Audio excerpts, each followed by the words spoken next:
All right. Brian Keating is an astrophysicist with UC San Diego's Department of Physics, where he and his team developed telescopes to study the Big Bang. He's written a new book called Losing the Nobel Prize, a story of cosmology, ambition, and the perils of science's highest honor. He just made a PragerU video. So before we go to the interview, let's just play just a little bit of that. How did we get here? I mean, literally, not just you and me, but the whole shebang. How is any kind of life possible? The universe is a hostile place. Solar flares, cosmic rays, asteroids flying about. The odds against our existence are truly astronomical. Take it from me. I'm an astrophysicist. My job is to look out into space at stars and galaxies, trying to answer these basic, how did the universe come to be questions? Well, those who have a religious faith have an answer. God. The Earth's distance from the sun, the size of the atom, and 1,000 other things large and small that allow us to live and to breathe and to think, all seem perfectly tuned for our existence.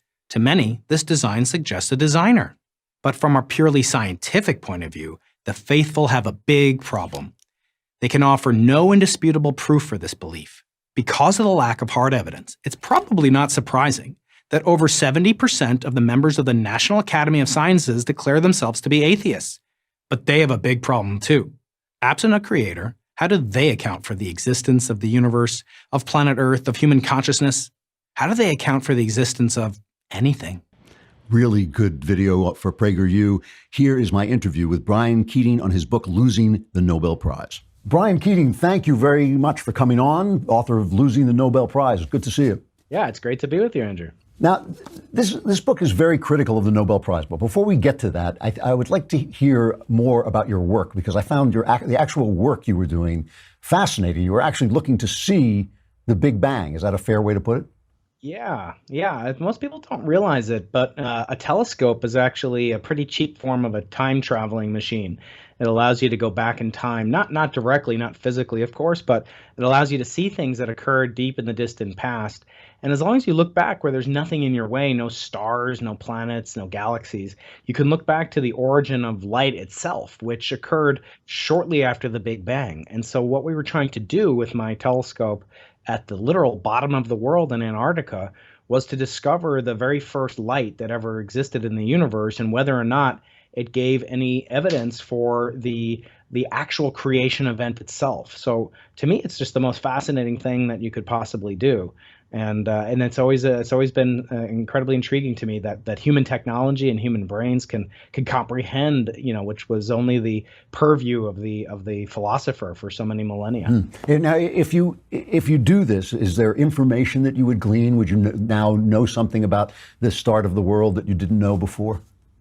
Yeah, absolutely. Yeah. So what we do when we look out into space, we see that the universe is very different deep in the past. In fact, it looks almost nothing like the way our current universe looks the deeper you look in the past. In particular, we see that the universe is expanding, it's evolving with time and getting bigger all the time, like my waistline. And when that happens, the universe separation between all the galaxies and not the stars within the galaxies, but the galaxies themselves getting larger every day. So the implication was things were closer together in the past. And the only way that we can really understand that was in the context of the Big Bang, which is sort of suggestive of an explosion that took place about 13.82 billion years ago. The question is, what sparked that explosion to take place? That was what my telescope was attempting to seek. And did you see? I should ask, did you succeed? Well, yeah, it's funny that you put it that way. So sometimes, when you go out looking for something, you do end up finding it. It shouldn't be so surprising that happens, unlike my keys. But when you look for stuff, you can often find it in the most surprising places. But sometimes you find it exactly where you were looking. And in our case, we did. We did believe, and we claimed, in fact, that we uncovered evidence for the universe's first moments, a period of time we cosmologists call inflation. And it came with it a kind of concomitant expectation that the universe might not be the only universe that exists. In other words, there might be something called the multiverse, which came into play courtesy of our data. Alas, the discovery was not really all that permanent. It didn't last, nearly as long as the universe itself. And quickly thereafter, we actually had to retract our discovery in a very embarrassing episode that I recount in the book. and that process of kind of seeking something and putting, so much mental energy, physical energy, effort, time, money, etc., to go to the bottom of the world, only to have to retract this discovery is something I think can only be enabled by sort of people that are looking to find something, and the reasons that motivate people to look for something, of course, are very varied. But I think in our case, partially it was the allure of winning the Nobel Prize that played a big role. Yeah, you talk about now. The book is called Losing the Nobel Prize, a story of cosmology, ambition, and the perils of science's highest honor. Why did the Nobel Prize wrong-foot you? What was it about winning the Nobel Prize that made it difficult for you to do the job that you were trying to do? Well, it's interesting. We scientists pride ourselves in being very rational, most of us are very secular. Something like 70% of the National Academy of Sciences, the most prestigious scientific entity in America, maybe in the world, declares themselves to be atheists, not agnostic, but atheists. But I think it's rather ironic that many of the most secular members of society, physicists in particular, actually do practice a religion. But the religion they practice is one I call Nobelism, which is this pursuit of a literal, gilded, graven image that's pursued with all the avarice that people must have pursued their neighbors' wives and their neighbors' oxen 3,000 years ago, and we're no different. And in fact, so part of the allure of this gilded graven image is the worldwide fame and notoriety. We're never going to have your number of followers. We're never going to be the Kim Kardashian of the Daily Wire like you are. But we do seek attention, and some of that attention it's hard to match in terms of prestige of what the Nobel Prize could afford us. I only compare myself to Kim Kardashian in terms of my cultural relevance, I think, and the depth of my thought as well. That's right. And your fondness for Kanye. Right, exactly. But what was it specifically about? I mean, obviously that becomes a passion. You want to win this prize. What was it specifically that made it difficult for you to do the job that you were supposed to do? So when we went out looking to find this signal, I mean, part of it was the allure of understanding what happened in the beginning of time. A big part of it, in fact, I was the person that is most largely credited with creating the experimental idea and building the first version of the experiment at the South Pole. But part of my motivation, sad to admit, was to win a Nobel Prize, to kind of have this prestige and this honor that affords a person, a scientist, almost godlike status. I mean, there are fewer living Nobel laureates in physics, and the ones that people know from Einstein and Marie Curie and people like that. The number of them that are still alive is you could count on a couple of hands and have a couple of fingers left over. So the rarity, the supremacy of it, and the way that we teach science is actually in large part as to which ideas, which theories, which experiments won the Nobel Prize. Wow. So it's really the surest way to assure oneself of immortality, especially so if one is a secular person and doesn't believe in other forms of immortality. So in other words, it made you jump the gun. It made you think that you had seen things that you hadn't. That's right. Yeah. Okay. So one of the exactly. Yeah. One of the problems with the Nobel Prize, only 3 people can win it, which is a little bit of a step up from what Alfred Nobel required, which is that only one person could win it. But they abandoned that a couple of years after his death. And as I describe in the book, how he must be rolling over in his grave if he could. Well, actually, he wasn't. He was cremated, so his ashes are turning over somewhere. But in any event, the many stipulations that have been changed seem to be done in a way to enhance the prestige and allure of the Nobel Prize itself, rather than reflect the way that science is done nowadays. I mean, my experiment had 49 collaborators. The current project I lead in the Atacama Desert of northern Chile has 254 members. And the scientific team that won the Nobel Prize last year had 1,050 people on it, and yet only 3 people could win the Nobel Prize. So there's immense pressure to not get scooped by your competition, to put that stake in the ground and declare, I got here first. And partially it comes down to this honor of the Nobel Prize being so rare and only being able to be allowed to be awarded to up to 3 people at most. In the other aspects of the Nobel Prize, the Nobel Peace Prize, the Nobel Prize for Literature, they frequently just make fools of themselves through their politics. So, for instance, Philip Roth just died, who was probably one of our the best novelists of this generation. He never won. Tolstoy never won, which just makes the entire. Gandhi never won. Yeah, it just makes the whole thing. And some terrible people have won the Peace Prize. But obviously, to a non-scientist, it seems that would not be a problem with science. It would seem that science would be so measurable that it would, in fact, be going to the best people. Is that true? That's part of the kind of public relations coup that the Nobel Prize committees have afforded. You have to realize it's basically 500 mostly white men in Sweden that decide on this award. Sometimes they invite people from abroad, like myself, a white scientist, for those that are listening, but and a male scientist, I have to identify. The issue is that it's really very much an old boys network, wherein rewards will be done to people, and all of the winners, more or less all of the winners have earned it and deserve it. There have been some foibles and flops and blunders in this, but it's pretty rare that the actual winners are bad.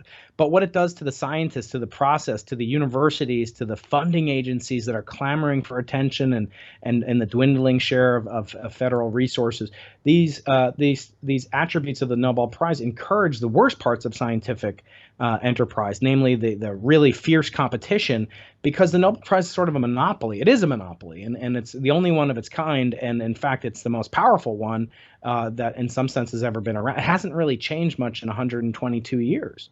And they are very reluctant, as all monopolies are, to change it. So in the process of awarding the Nobel Prize, not who won it, it's who didn't win it. It's who was overlooked and who was discriminated against. That really is telling of how science is not being reflected for the meritocratic aspects that it should be. Okay.